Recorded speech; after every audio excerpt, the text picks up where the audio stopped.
नमस्कार मित्रांनो, मी आहे प्रवीण उईके आणि मी देशी गावरान कोंबडी पालन करतोय।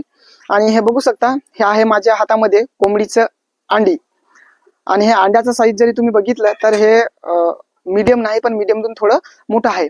आणि अंड्याचा साईज कसा असतं मित्रांनो, तीन साईजचा अंडा असतो देशी गावरान कोंबडीचा। एक तर मीडियम, एक तर कमी, आणि एक तर सर्वात वरचा असतो, म्हणजे याच्यापेक्षा थोडा आणखी मोठा असतो।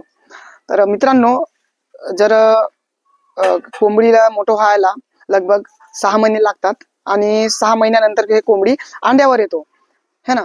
आणि जे कोंबडी 6 महिन्याच्या आधीच कोंबडी अंड्यावर येत असेल, मतलब 4 महिन्यामध्येच, तिला आपण तलंग म्हणतो। आणि तलंग जे आपण पहिल्या येताल जे अंड देते मित्रांनो, त्या कोंबडीचं अंड त्याच्यापेक्षा छोटं असते। जसजसा कोंबडीचा जो येत आहे तो वाढत जातो, तसतसा ह्या कोंबडींच्या अंड्यांचा जो साईज आहे हा वाढत जात असतो। तर मित्रांनो, हे माझ्याकडे जे कोंबडीचे अंडे आहे, मतलब हे तिसऱ्या येताचे आहेत। त्याच्यापेक्षा जे चौथा येत देईल ते थोडं याच्यातून मोठं राहील। तरी मिनिमम हे चांगल्या क्वालिटीचे जो अंडा आहे, ह्या मतलब हे ब्लॅक कलरचे जे कोंबडी आहे, हे तुम्ही बघू शकता क्वालिटी कशी आहे, एकदम आहे ना देशी अंडा, है ना।